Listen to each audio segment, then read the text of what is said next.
Hello.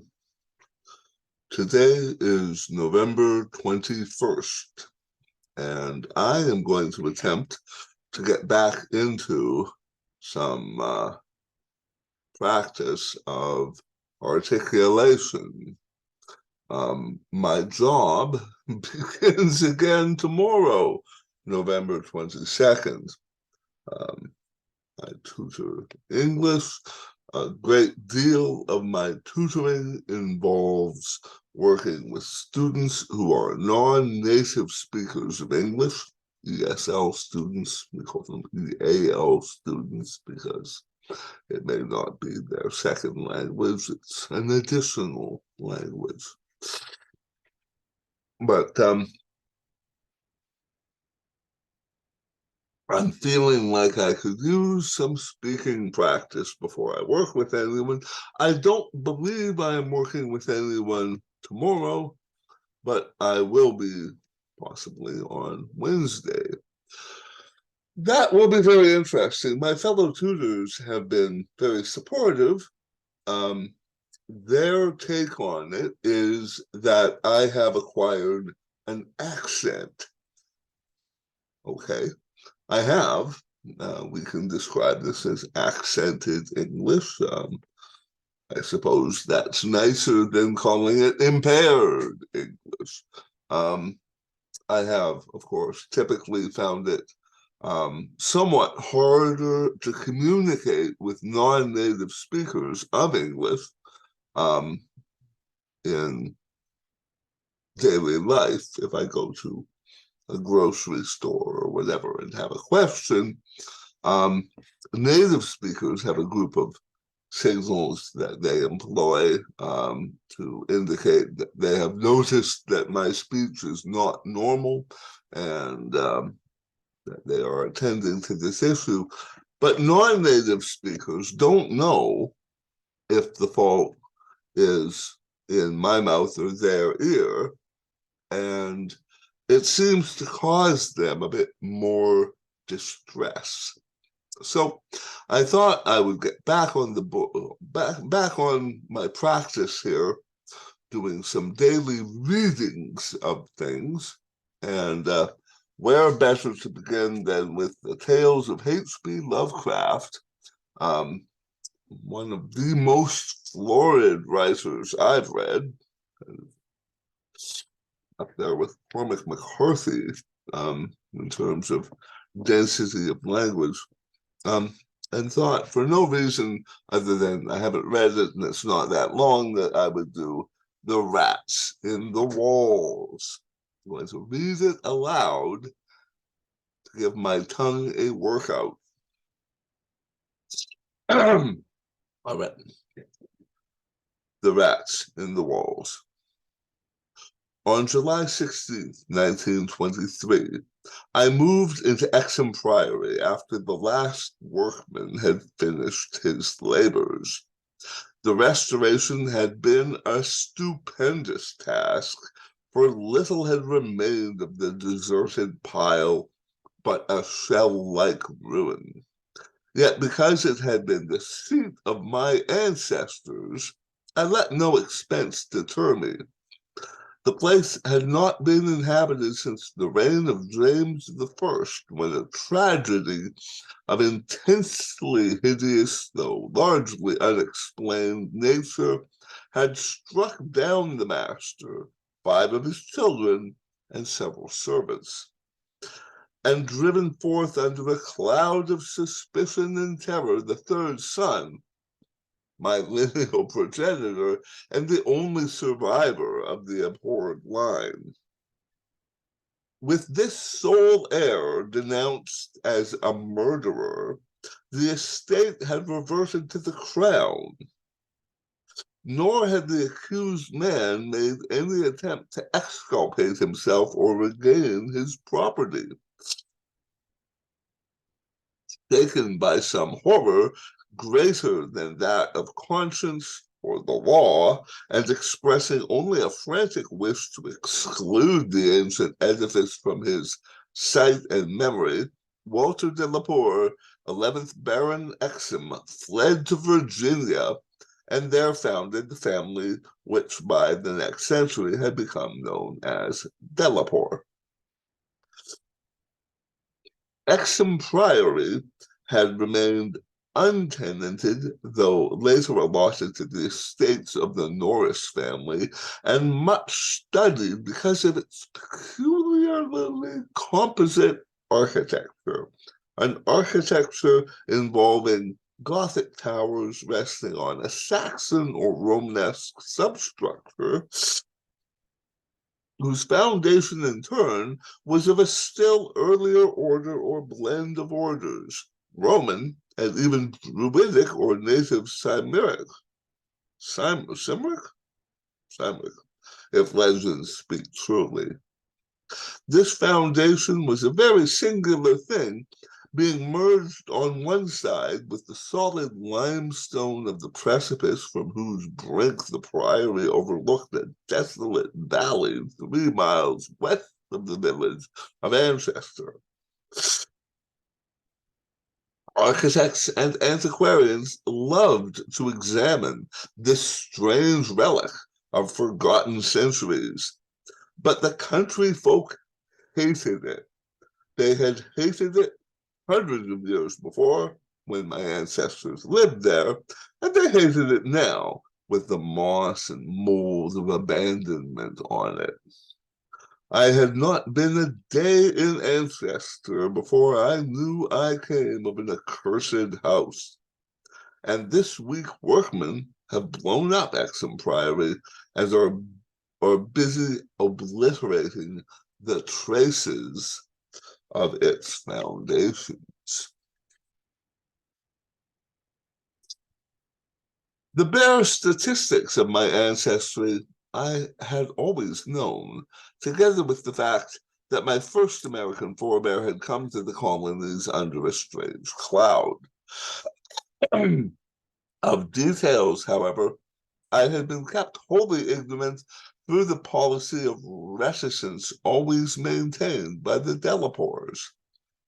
Unlike our planter neighbors, we seldom boasted of crusading ancestors or other medieval and Renaissance heroes, nor was any kind of tradition handed down except what may have been recorded in the sealed envelope left before the Civil War by every squire to his eldest son for posthumous opening. The glories we cherished were those archived since the migration, the glories of a proud and honorable, if somewhat reserved and unsocial, Virginia line. During the war, our fortunes were extinguished and our whole existence changed by the burning of Carfax, our home on the banks of the James. My grandfather, advanced in years, had perished in that incendiary outrage, and with him the envelope that bound us all to the past. I can recall that fire today as I saw it then at the age of 7, with the Federal soldiers shouting, the women screaming, and the Negroes howling and praying. My father was in the army defending Richmond, and after many formalities, my mother and I were passed through the line to join him. When the war ended, we all moved north, whence my mother had come, and I grew to manhood, middle age, and ultimate wealth as a stolid Yankee. Neither my father nor I ever knew what our hereditary envelope had contained, and as I merged into the grayness of Massachusetts business life, I lost all interest in the mysteries which evidently lurked far back in my family tree. Had I suspected their nature, how gladly I would have left Exham Priory to its moss, bats, and cobwebs. My father died in 1904, but without any message to leave to me or to my only child, Alfred, a motherless boy of 10. It was this boy who reversed the order of family information. For although I could give him only jesting conjectures about the past, he wrote me of some very interesting ancestral legends, which the late war took him. When the late war took, sorry, he wrote me of some very interesting ancestral legends when the late war took him to England in 1917 as an aviation officer. Apparently, the Delapores had a colorful and perhaps sinister history, for a friend of my son's, Captain Edward Norris of the Royal Flying Corps, dwelt near the family seat at Ancestor and related some peasant superstitions which few novelists could equal for wildness and incredibility. Norris himself, of course, did not take them seriously, but they amused my son and made good material for his letters to me. It was this legendary which definitely turned my attention to my transatlantic heritage and made me resolve to purchase and restore the family seat, which Norris showed to Alfred in its picturesque desertion, and offered to get for him at a surprisingly reasonable figure, since his own uncle was the present owner. I bought Exham Priory in 1918, but was almost immediately distracted from my plans of restoration by the return of my son as a maimed invalid. During the 2 years that he lived, I thought of nothing but his care, having even placed my business under the direction of partners. In 1921, I found myself bereaved and aimless, a retired manufacturer no longer young. I resolved to divert my remaining years with my new possession. Visiting Ancestor in December, I was entertained by Captain Norris, a plump, amiable young man who had thought much of my son, and secured his assistance in gathering plans and anecdotes to guide in the coming restoration. Exham Priory itself I saw without emotion, a jumble of tottering medieval ruins covered with lichens and honeycombed with rooks' nests. Rooks' nests. Perched perilously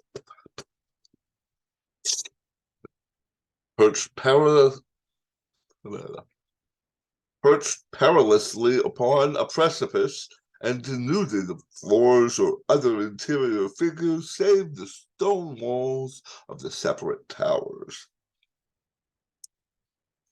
As I gradually recovered the image of the edifice as it had been when my ancestor left it over 3 centuries before, I began to hire workmen for the reconstruction. In every case, I was forced to go outside the immediate locality, for the ancestor villagers had an almost unbelievable fear and hatred of the place. This sentiment was so great that it was sometimes communicated to the outside laborers, causing numerous desertions, whilst its scope appeared to include both the priory and its ancient family. My son had told me that he was somewhat avoided during his visits because he was a Delapour, and I now found myself subtly ostracized for a like reason until I convinced the peasants how little I knew of my heritage. Even then, they sullenly disliked me, so that I had to collect most of the village in the full. I had to collect most of the village in the okay. Oh, I'm sorry, wrong page. So that I had, even then they sent,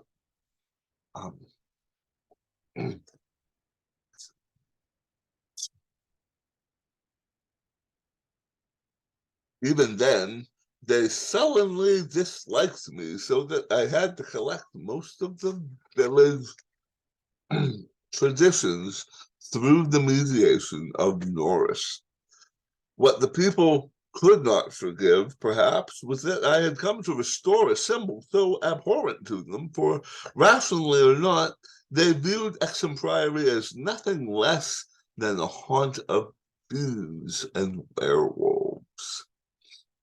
Piecing together the tales which Norris collected for me and supplementing them with the accounts of several servants who had studied the ruins, I deduced that Exham Priory stood on the site of a prehistoric temple, a druidical or anti-druidical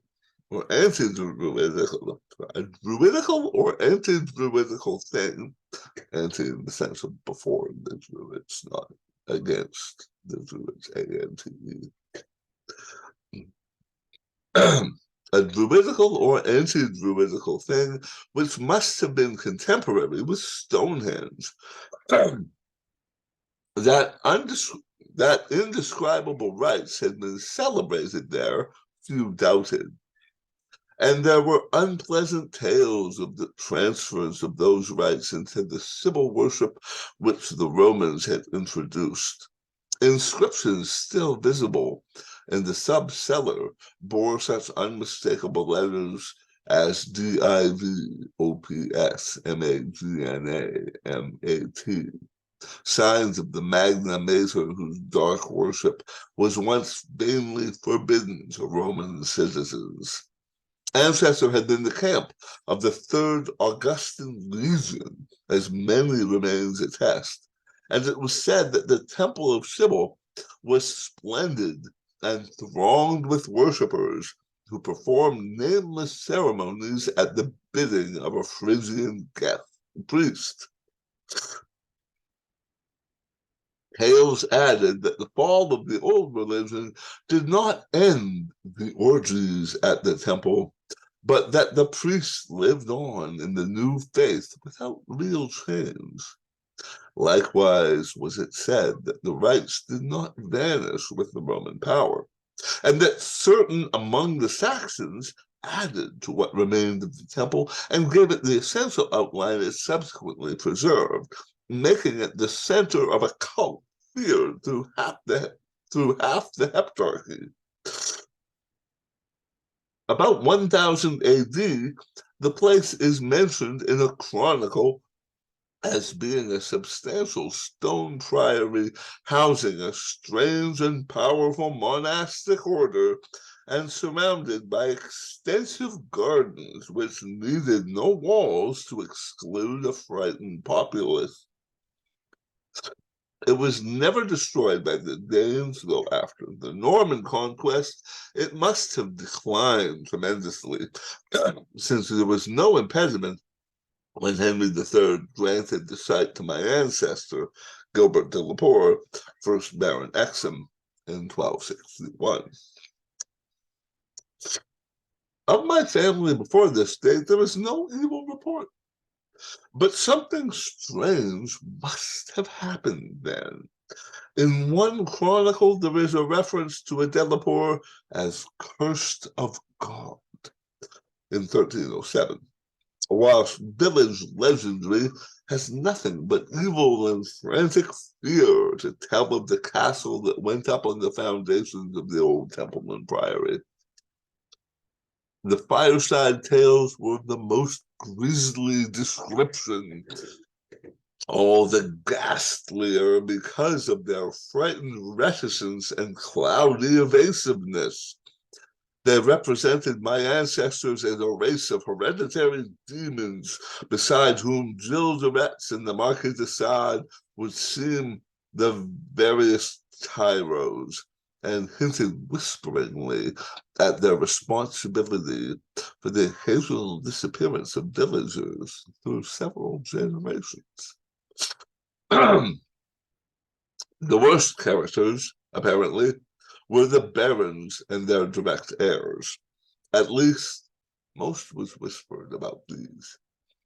If of healthier inclinations, it was said, an heir would early and mysteriously die to make way for another more typical scion. There seemed to be an inner cult in the family, presided over by the head of the house, and sometimes closed, except to a few members. Temperament rather than ancestry was evidently the basis of this cult, for it was entered by several who married into the family. Lady Margaret Trevor from Cornwall, wife of Godfrey, the second son of the fifth Baron, became a favorite bane of children all over the countryside and the demon heroine of a particularly horrible old ballad not yet extinct near the Welsh border. Preserved in balladry too, though not illustrating the same point, is the hideous tale of Lady Mary Delacour, who shortly after her marriage to the Earl of Shrewsfield, was killed by him and his mother. Both of the slayers being absolved and blessed by the priest to whom they confessed what they dared not repeat to the world. These myths and ballads, typical as they were of crude superstition, repelled me greatly. Their persistence and the application to so long a line of my ancestors were especially annoying, whilst the imputations of monstrous habits proved unpleasantly reminiscent of the one known scandal of my immediate forebears, the case of my cousin, young Randolph Delacour of Carfax, who went among the Negroes and became a voodoo priest after we returned from the Mexican War. I was much less disturbed by the vaguer tales of wails and howlings in the barren, windswept valley beneath the limestone cliff, of the graveyard stenches in the spring rains, of the floundering, squealing white thing on which Sir John Clave's horse had trod one night in a lonely field, and of the servant who had gone mad at what he saw in the priory in the full light of day.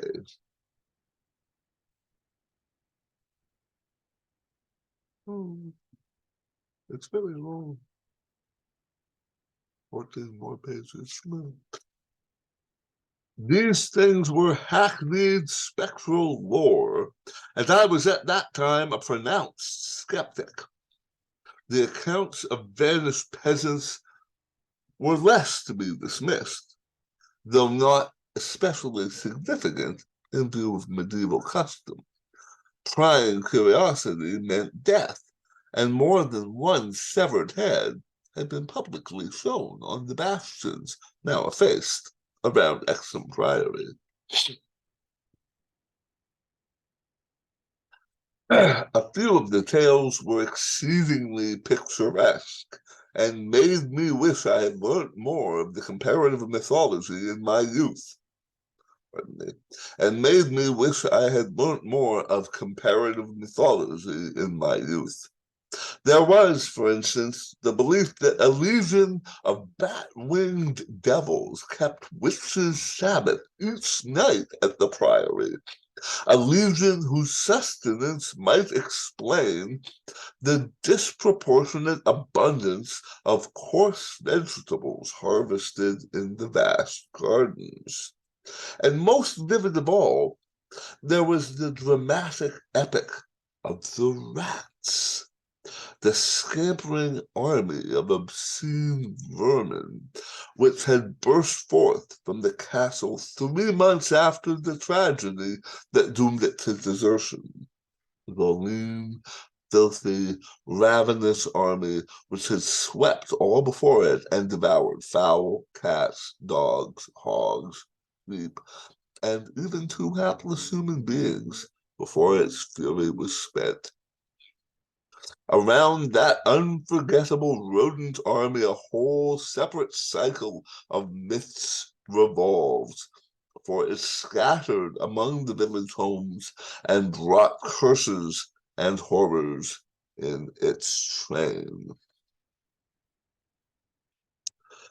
Such was the lore that assailed me as I pushed to completion with an elderly obstinacy the work of restoring my ancestral home. It must not be imagined for a moment that these tales form my principal psychological environment. On the other hand, I was constantly praised and encouraged by Captain Norris and the antiquarians who surrounded and aided me. When the task was done, over 2 years after its commencement, I viewed the great rooms, wainscoted walls, vaulted ceilings, mullioned windows, and broad staircases with a pride which fully compensated for the prodigious expense of the restoration. Every attribute of the Middle Ages was cunningly reproduced, and the new parts blended perfectly with the original walls and foundations. The seat of my fathers was complete, and I looked forward to redeeming at last the local fame of the line, which ended in me. I would reside here permanently and proved that de la Poor, for I had adopted again the original spelling of the name, need not be a feud. My comfort was perhaps augmented by the fact that, although Exham Priory was medievally fitted, its interior was in truth wholly new and free from old vermin and ghosts alike. As I have said, I moved in on July 16th, 1923. Now, I see ahead of me a racial epithet. I had not anticipated encountering a racial epithet, although Lovecraft apparently is reputed to have had genuine racist tendencies, even as he critiques our heritage and pokes at evil. He partakes of these things as well. All right. I'm going to just read the story as Lovecraft wrote it. The N-word is about to pass my lips in a minute. Please forgive me. Guess I could just say N-word, man. I wanted to put this on YouTube. What do I do? I will say N-word, man. Lest I lose my job or draw shame on my line for the evils of HP Lovecraft. As I have said, I moved in on July 16, 1923. My household consisted of 7 servants and 9 cats, of which latter species I am particularly fond. My eldest cat, N-word man, was 7 years old and had come with me from my home in Bolton, Massachusetts. The others I had accumulated whilst living with Captain Norris's family during the restoration of the priory. For 5 days, our routine proceeded with the utmost placidity, my time being spent mostly in the codification of old family data. I had now obtained some very circumstantial accounts of the final tragedy and flight of Walter de la Poor, whom I conceived to be the probable contents, which I conceived to be the probable contents of the hereditary paper loss in the fire at Carfax. It appeared that my ancestor was accused, with much reason, of having killed all the other members of his household, except 4 servant confederates, in their sleep, about 2 weeks after a shocking discovery which changed his whole demeanor, but which, except by implication, he disclosed to no one, save perhaps the servants who assisted him and afterward fled beyond reach. This deliberate slaughter, which included a father, 3 brothers, and 2 sisters, was largely condoned by the villagers and so slackly treated by the law that its perpetrator escaped honored, unharmed, and undisguised to Virginia. The general whispered sentiment being that he had purged the land of an immemorial curse. What discovery had prompted an act so terrible, I could scarcely even conjecture. Walter de la Poer must have known for years the sinister tales about his family, so that this material could have given him no fresh impulse. Had he then witnessed some appalling ancient rite, or stumbled upon some frightful and revealing symbol in the priory or its vicinity?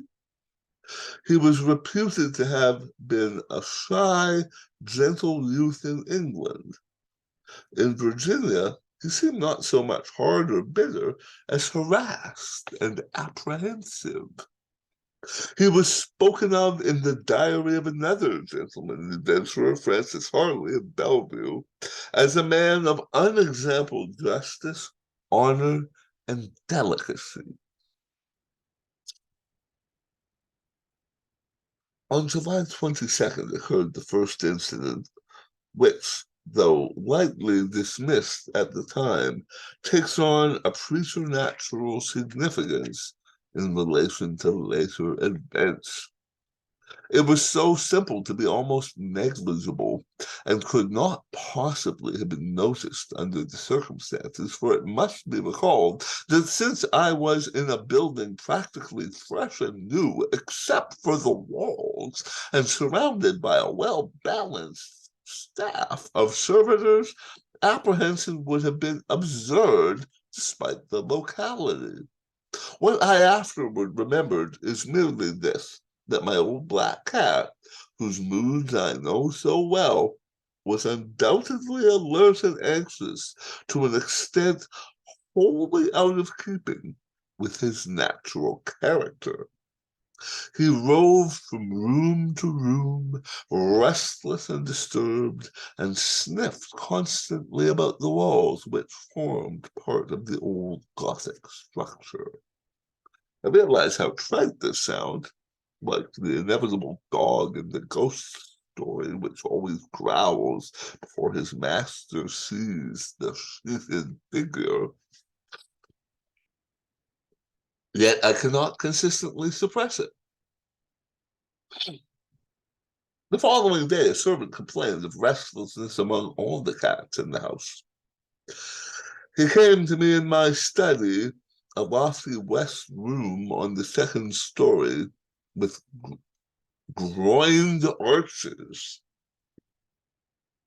black oak paneling, and a triple Gothic window overlooking the limestone cliff and desolate valley. And even as he spoke, I saw the jetty form of N-word man creeping along the west wall and scratching at the new panels which overlaid the ancient stone. I told the man that there must be some singular odor or emanation from the old stonework, imperceptible to human senses, but affecting the delicate organs of cats, even through the new woodwork. This I truly believed, and when the fellow suggested the presence of mice or rats, I mentioned that there had been no rats there for 300 years, and that even the field mice of the surrounding country could hardly be found in these high walls, where they had never been known to stray. That afternoon, I called on Captain Norris, and he assured me that it would be quite incredible for field mice to infest the priory in such a sudden and unprecedented fashion.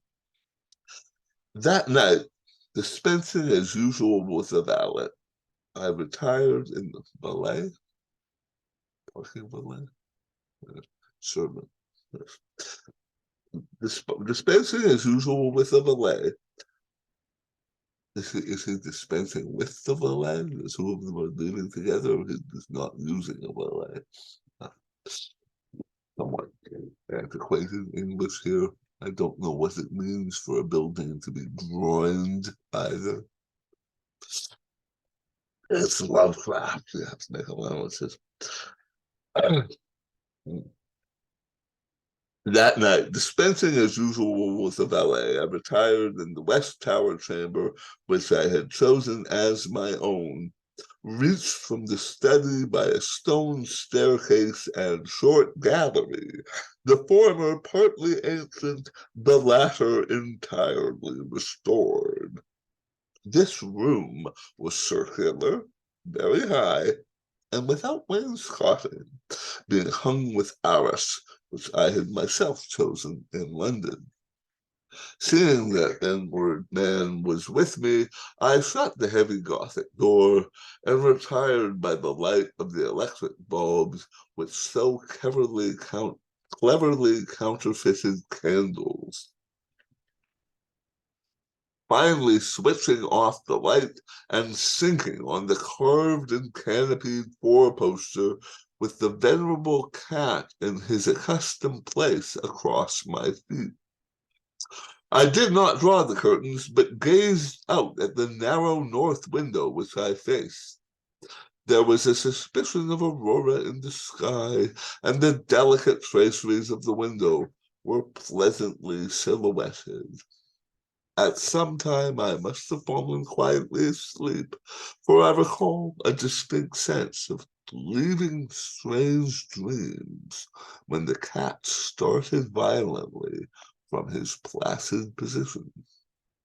I saw him in the faint auroral glow, head strained forward, 4 feet on my ankles, and hind feet stretched behind. He was looking intensely at a point on the wall somewhat west of the window, a point which, to my eye, had nothing to mark it, but toward which all my attention was now directed. And as I watched, I knew that N-word man was not vainly excited. I think I'm just going to replace N-word man with my cat. Heretofore, it's too disruptive. As I watched, I knew that my cat was not vainly excited. Whether the arras actually moved, I cannot say. I think it did, very slightly. But what I can swear to is that behind it, I heard a low, distinct scurrying, as of rats or mice.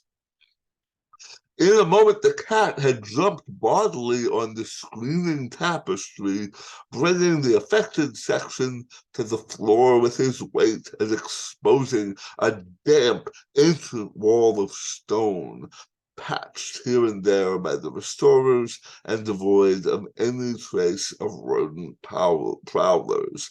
My cat raced up and down the floor by this part of the wall, clawing the fallen arras and seemingly trying at times to insert a paw between the wall and the oaken floor. He found nothing, and after a time returned wearily to his place across my feet. I had not moved, but I did not sleep again that night. In the morning, I questioned all the servants and found that none of them had noticed anything unusual, save that the cook remembered the actions of a cat which had rested on her windowsill. The cat had howled at some unknown hour of the night, awaking the cook in time for her to see him dart purposefully out of the open door down the stairs.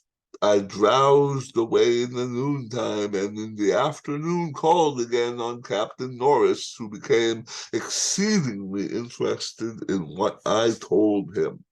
The odd incidents, so slight yet so curious, appealed to his sense of the picturesque and elicited from him a number of reminiscences of local ghostly lore. We were genuinely perplexed at the presence of rats, and Norris lent me some traps and Paris green, which I had the servants place in strategic localities when I returned. I retired early, being very sleepy, but was harassed by dreams of the most horrible sort. I seemed to be looking down from an immense height upon a twilight grotto, knee-deep with filth, where a white-bearded demon swineherd drove about with his staff a flock of fungus flabby beasts whose appearance filled me with an unutterable loathing.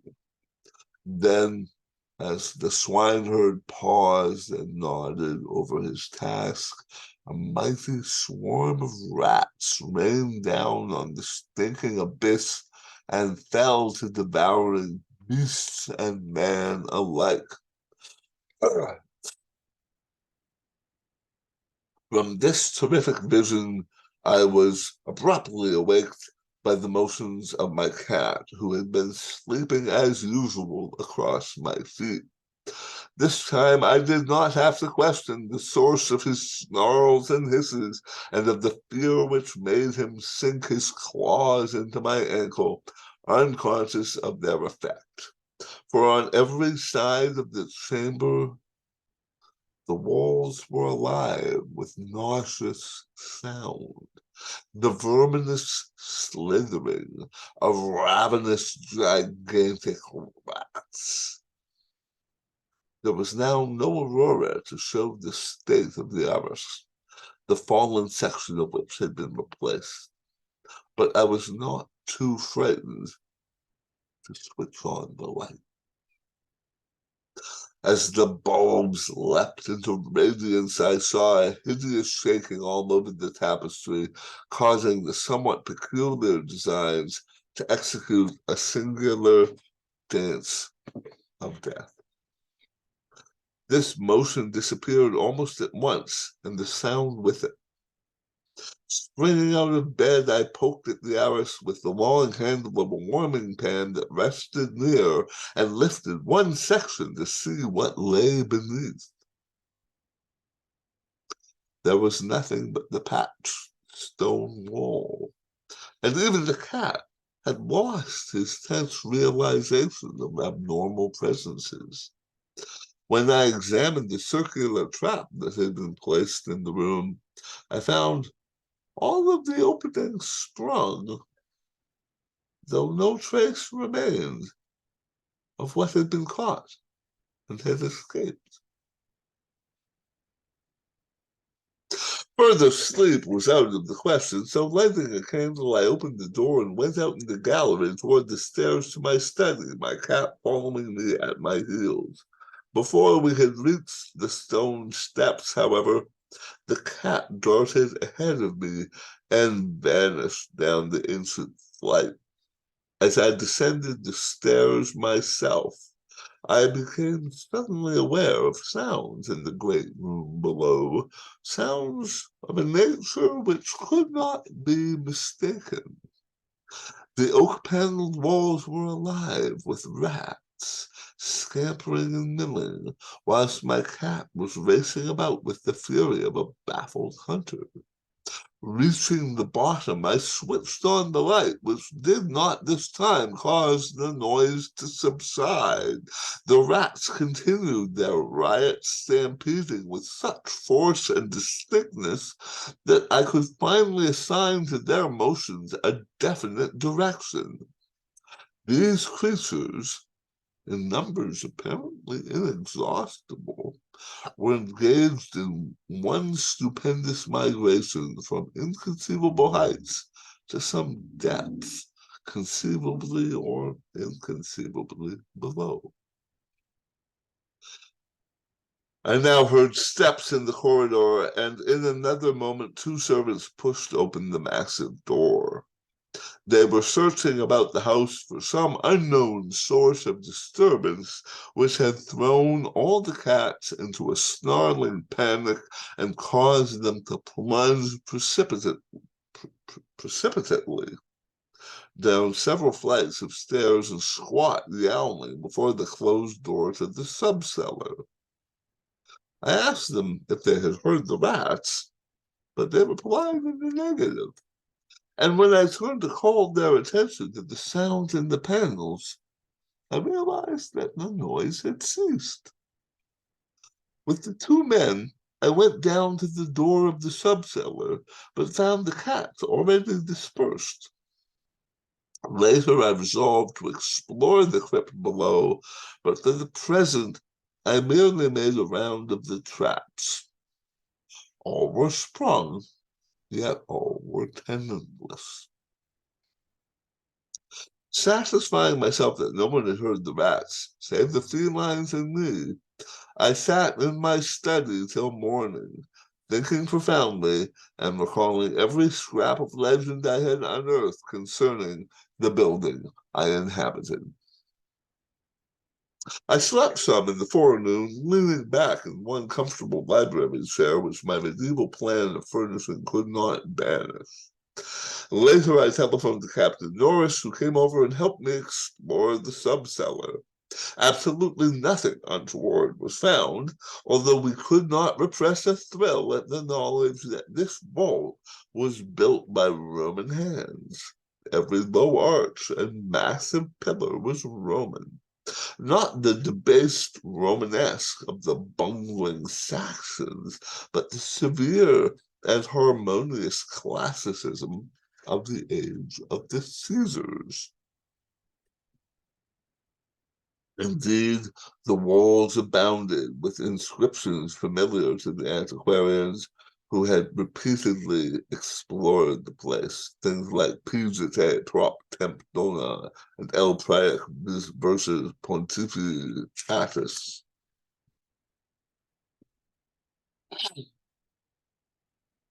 The reference to Assus made me shiver, for I had read Catullus and knew something of the hideous rites of the Eastern god, whose worship was so mixed with that of Cybele.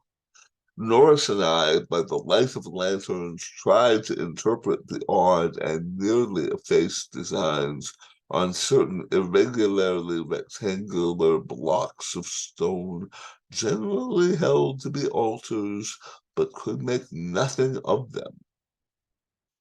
We remembered that one pattern, a sort of rayed sun, was held by students to imply a non-Roman origin, suggesting that those altars had merely been adopted by the Roman priests from some older and perhaps original temple on the same site.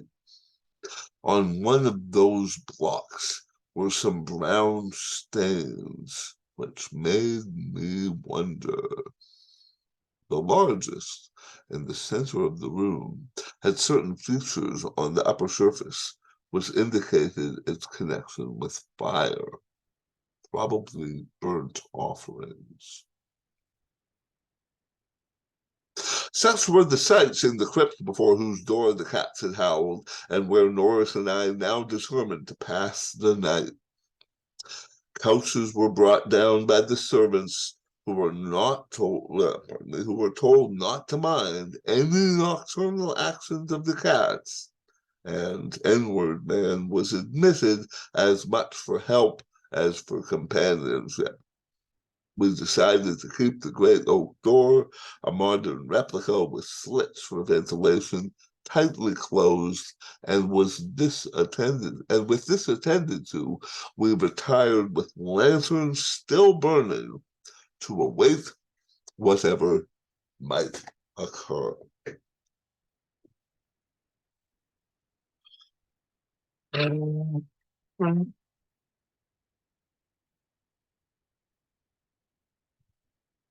You feel the suspense.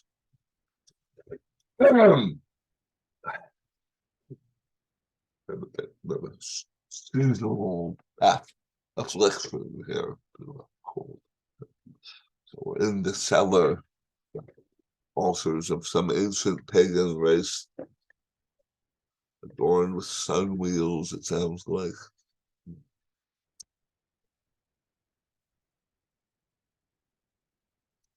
The vault was very deep in the foundations of the priory, and undoubtedly far down on the face of the beetling limestone cliff overlooking the waste valley. That it had been the goal of the scuffling and unexplainable rats, I could not doubt, though why I could not tell. As we lay there expectantly, I found my vigil occasionally mixed with half-formed dreams from which the uneasy motions of the cat across my feet would rouse me. These dreams were not wholesome, but horribly like the one I had had the night before. I saw again the twilight grotto and the swineherd with his unmentionable fungus beasts wallowing in filth. And as I looked at these things, they seemed nearer and more distinct, so distinct that I could almost observe their features. Then I did observe the flabby features of one of them, and awaked with such a scream that my cat started up, whilst Captain Norris, who had not slept, laughed considerably. Norris might have laughed more, or perhaps less, had he known what it was that made me scream. But I did not remember myself until later. Ultimate horror often paralyzes memory in a merciful way. Norris waked me when the phenomenon began.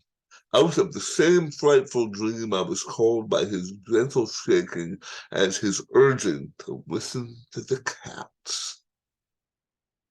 Indeed, there was much to listen to, for beyond the closed door at the head of the stone steps was a veritable nightmare of feline yelling and clawing, whilst the inward man, unmindful of his kindred outside, was running excitedly around the bare stone walls in which I heard the same babel of scurrying rats that had troubled me the night before.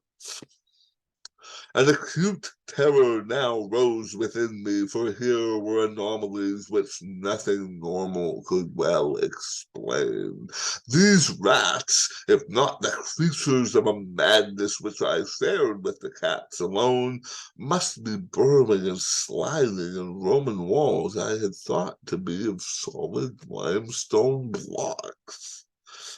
Unless perhaps the action of water through more than 17 centuries had eaten winding tunnels which rodent bodies had worn clear and ample. But even so, the spectral horror was no less, for if these were living vermin, why did not Norris hear their disgusting commotion? Why did he urge me to watch my cat and listen to the cats outside? And why did he guess wildly and vaguely at what could have roused them? Aroused them. By the time I had managed to tell him, as rationally as I could, what I thought I was hearing, my ears gave me the last fading impression of the scurrying, which had retreated still downward, far underneath this deepest of subcellars, till it seemed as if the whole cliff below were riddled with questing rats. Norris was not as skeptical as I had anticipated, but instead seemed profoundly moved. He motioned to me to notice that the rats at the door had ceased their clamor, as if giving up the rats for lost, while inward man had a burst of renewed restlessness and was clawing frantically around the bottom of the large stone altar at the center of the room, which was nearer to Norris's couch than mine. My fear of the unknown at this point was very great. Something astounding had occurred, and I saw that Captain Norris, a younger, stouter, and presumably more naturally materialistic man, was affected fully as much as myself, perhaps because of his lifelong and intimate familiarity with local legends. We could do nothing for, oh God, very long. We could do nothing. We could, for the moment, do nothing but watch the old black cat as he pawed with decreasing fervor at the base of the altar, occasionally looking up and mewing to me in that persuasive manner which he used when he wished me to perform some favor for him.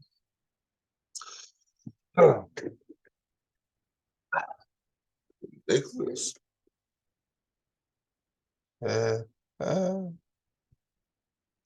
Norris now took a lantern close to the altar and examined the place where N-word man was pawing. Silently kneeling and scraping away the lichens of centuries which joined the massive pre-Roman block to the tessellated floor. He did not find anything and was about to abandon his effort when I noticed a trivial circumstance which made me shudder, even though it implied nothing more than I had already imagined. I told him of it, and we both looked at it at its almost imperceptible manifestation with the fixedness of fascinated discovery and acknowledgement. It was only this, that the flame of the lantern set down near the altar was slightly but certainly flickering from a draft of air which it had not before received, and which came indubitably from the crevice between floor and altar, where Norris was scraping away the lichens. We spent the rest of the night in the brilliantly lighted study, nervously discussing what we should do next. The discovery that some vault deeper than the deepest known masonry of the Romans underlay this accursed pile. Some vault unsuspected by the curious antiquarians of 3 centuries would have been sufficient to excite us without any background of the sinister. As it was, the fascination became twofold, and we paused in doubt whether to abandon our search and quit the priory forever in superstitious caution, or to gratify our sense of adventure and brave whatever horrors might await us in the unknown depths. By morning, we had compromised and decided to go to London to gather a group of archaeologists and scientific men fit to cope with the mystery. It should be mentioned that before leaving the subcellar, we had vainly tried to move the central altar, which we now recognized as the gate to a new pit of nameless fear. What secret would open the gate? Wiser men than we would have to find. During many days in London, Captain Norris and I presented our facts, conjectures, and legendary anecdotes to 5 eminent authorities, all men who could be trusted to respect any family disclosures which future explorations might develop. We found most of them little disposed to scoff, but instead intensely interested and sincerely sympathetic. It is hardly necessary to name them all, but I may say that they included Sir William Brinton, whose excavations in the Florid excited most of the world in their day. As we all took the train for Manchester, I felt myself poised on the brink of frightful revelations, a sensation symbolized by the air of mourning among the many Americans on the unexpected death of the president on the other side of the world.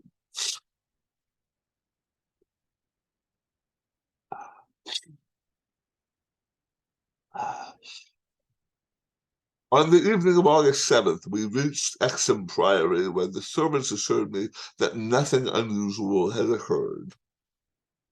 The cat, even old N-word man, had been perfectly placid, and not a trap in the house had been sprung. We were to begin exploring on the following day, awaiting which I assigned well-appointed rooms to all my guests. I myself retired in my own tower chamber with my cat across my feet. Sleep came quickly, but hideous dreams assailed me. There was a vision of a Roman feast like that of Trimalchio with a horror in a covered platter. Then came that damnable recurring thing about the swineherd and his filthy drove in the twilight grotto. Yet when I awoke, it was full daylight with normal sounds in the house below. The rats, living or spectral, had not troubled me, and N-word man was quietly asleep. On going down, I found that the same tranquility had prevailed elsewhere, a condition which one of the assembled savants, a fellow named Thornton, devoted to the psychic, rather absurdly laid to the fact that I had now been shown the thing which certain forces had wished to show me. All was now ready, and at 11 a.m., our entire group, 7 men, bearing powerful electric searchlights and implements of excavation, went down to the subcellar and bolted the door behind us. N-word man was with us, for the investigators found no occasion to despise his excitability and were indeed anxious that he be present in case of obscure rodent manifestations. We noted the Roman inscriptions and unknown altar designs only briefly, for 3 of the savants had already seen them, and all knew their characteristics. Prime attention was paid to the momentous central altar, and within an hour Sir William Britton had caused it to tilt backward, balanced by some unknown species of counterweight.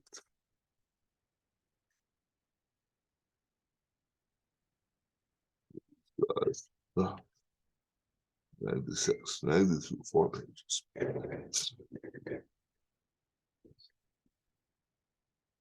There now lay revealed such a horror. There now lay revealed such a horror as would have overwhelmed us had we not been prepared. Through a nearly square opening in the tiled floor, sprawling on a flight of stone steps so prodigiously worn that it was little more than an inclined plane at the center, was a ghastly array of human or semi-human bones. Those which retained their collocation as skeletons showed attitudes of panic, fear, and over all were the marks of rodent gnawing. The skulls denoted nothing short of utter idiocy, cretinism, or primitive semi-apedom. Above the hellishly littered steps arched a descending passage seemingly chiseled from the solid rock and conducting a current of air. This current was not a sudden and noxious rush as from a closed vault, but a cool breeze with something of freshness in it. We did not pause long, but shiveringly began to clear a passage down the steps. It was then that Sir William, examining the hewn walls, made the odd observation that the passage, according to the direction of the strokes, must have been chiseled from beneath.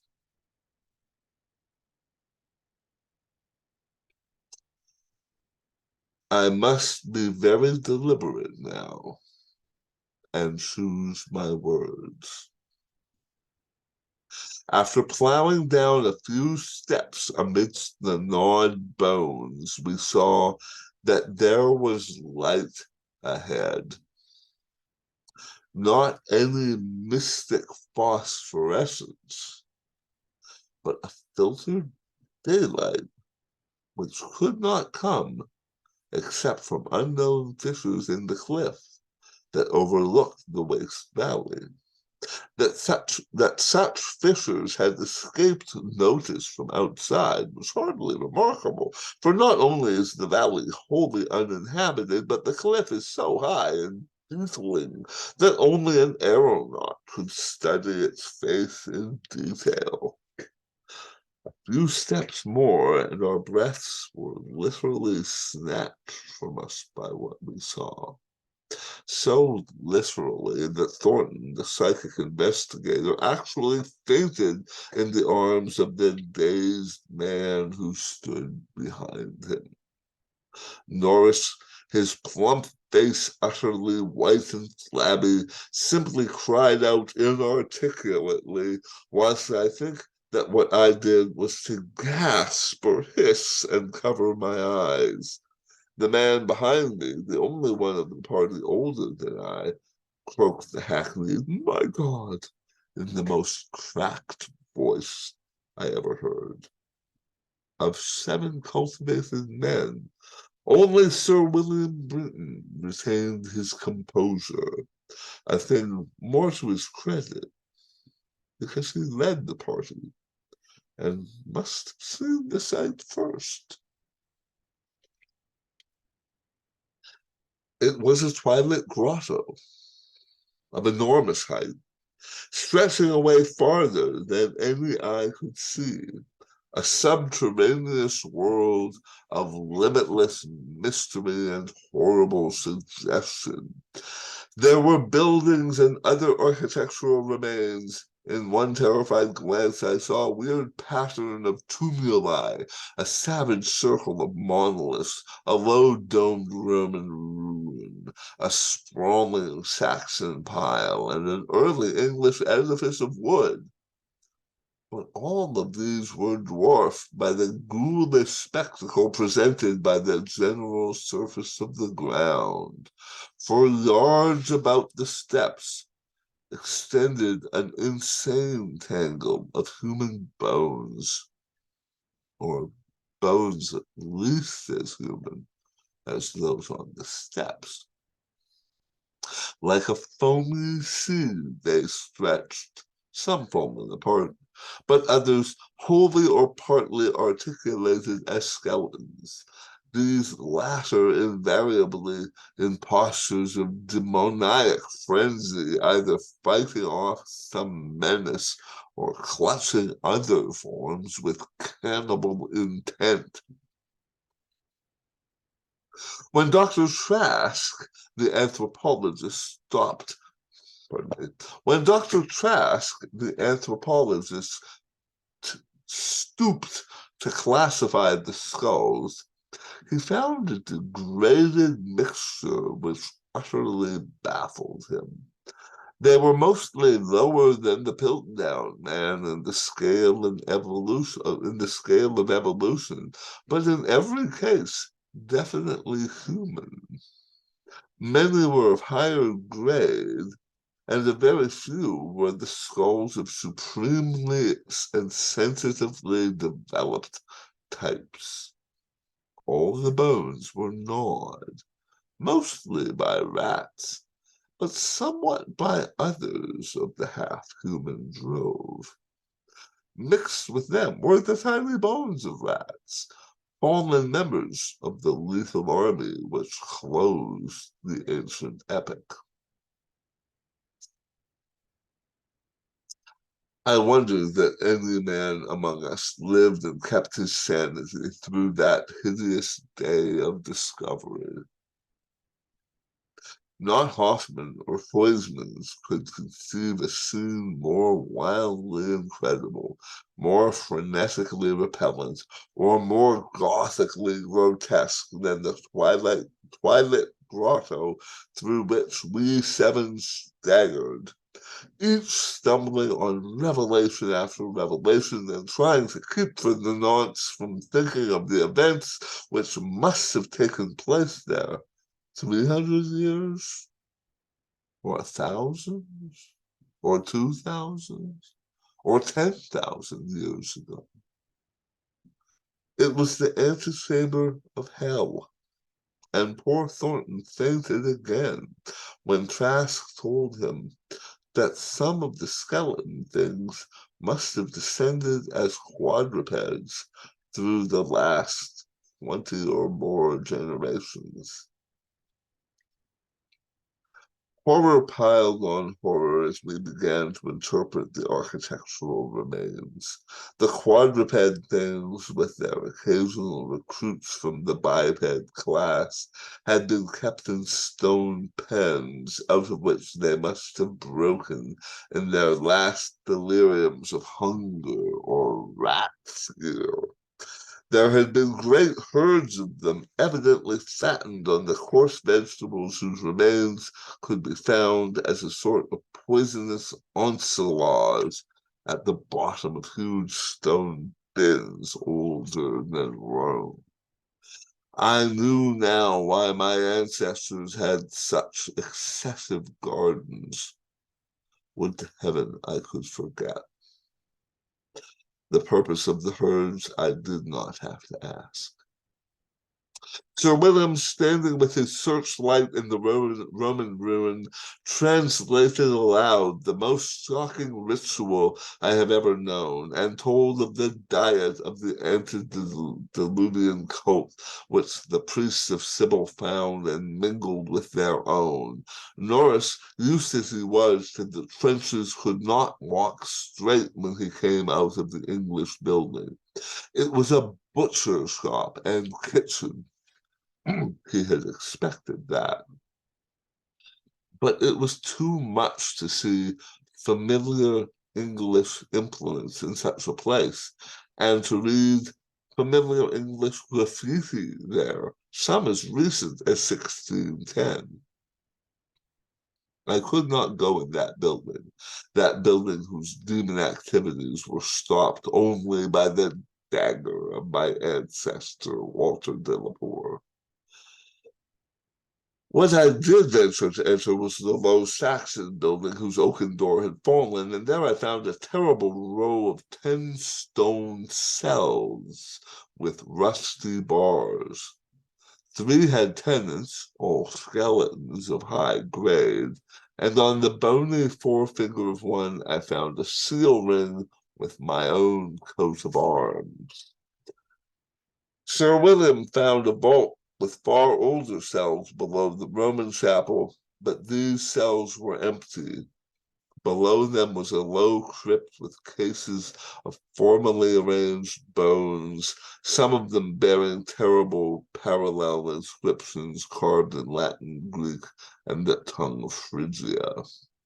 Meanwhile, Dr. Trask had opened one of the prehistoric tumuli and brought to light skulls which were slightly more human than a gorilla's, and which bore indescribable ideographic carvings. Through all this horror, my cat, actually using the word my cat there, elsewhere it's been me. Through all this horror, my cat stalked unperturbed. Once I saw him monstrously perched atop a mountain of bones and wondered at the secrets that might lie behind his yellow eyes. Having grasped To some slight degree, the frightful revelations of this twilight area, an area so hideously foreshadowed by my recurrent dream, return to that apparently boundless depth of midnight cavern where no ray of light from the cliff would penetrate. We shall never know what sightless Stygian worlds yawn beyond that. We shall never know what sightless Stygian worlds yawn beyond the little distance we went, for it was decided that such secrets are not good for mankind. But there was plenty to engross us close at hand, for we had not gone far before the searchlight showed that accursed infinity of pits in which the rats had feasted, and whose sudden lack of replenishment had driven that ravenous rodent army first to turn on the living herds of starving things, and then to burst forth from the priory in that historic orgy of devastation which the peasants will never forget. God, those carrion black pits of sawed, picked bones and open skulls. Those nightmare chasms choked with the pithecanthropoid Celtic, Roman, and English bones of countless unhallowed centuries. Some of them are full, and none can say how deep they had once been. Others were still bottomless to our searchlights and peopled by unnameable fancies. What, I thought, of the hapless rats that stumbled into such traps amidst the blackness of their quests in this grisly Tartarus? Once my foot slipped near a horribly yawning brink, and I had a moment of ecstatic fear. I must have been musing a long time, for I could not see any of the party but the plump Captain Norris. Then there came a sound from that inky, boundless farther distance that I thought I knew. And I saw my old black cat dart past me like a winged Egyptian god, straight into the illimitable gulf of the unknown. But I was not far behind, for there was no doubt, after another second, it was the eldritch scurrying of those fiend-born rats, always questing for new horrors, and to lead me on even determined to lead me on even unto those grinning caverns of the earth's center, where Nyarlathotep, the mad, faceless god, howls blindly to the piping of two amorphous idiot flute players.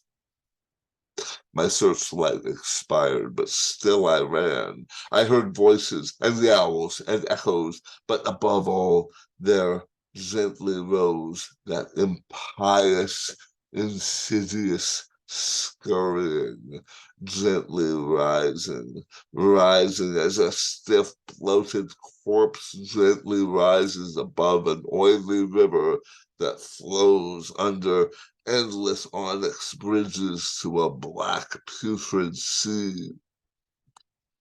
Something bumped into me, something soft and plump. It must have been the rats, the viscous, gelatinous, ravenous army that feasts on the dead and the living. Why shouldn't rats eat a devapor as a devapor eats forbidden things? The war ate my boy, damn them all, and the Yanks ate Carfax with flames and burnt Ransard Delapore and the secret. No, no, I tell you, I am not that demon swineherd in the Twilight Grotto. It was not Edward Norris's fat face on that flabby fungus thing. Who says I am a Delapour? He lived, but my boy died. Shall Norris hold the lands of a Delapour? It's voodoo, I tell you. That spotted snake.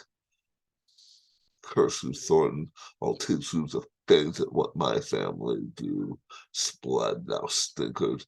I'll learn thee how to gust. Wool thee swink me silka whiz, magna mater, atis dia agas bachduach, or donus, or agas letsa, ungle.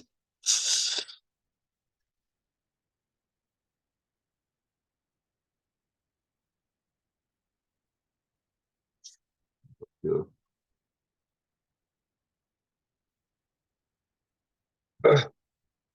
That is what they say, I said, when they found me in the blackness after 3 hours, found me crouching in the blackness over the plump, half-eaten body of Captain Norris, with my own cat leaping and tearing at my throat. Now they have blown up Exham Priory, taken my cat away from me, and shut me into this barred room at Hanwell with fearful whispers about my heredity and experiences. Thornton is in the next room, but they prevent me from talking to him. They're trying, too, to suppress most of the facts concerning the Priory. When I speak of poor Norris, they accuse me of a hideous thing, but they must know that I did not do it. They must know it was the rats, the slithering, scurrying rats whose scampering will never let me sleep.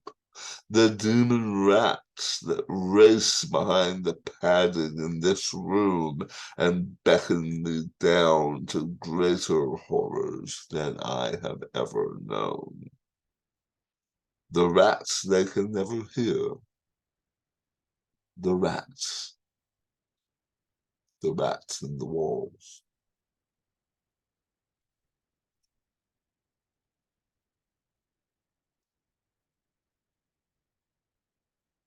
Why?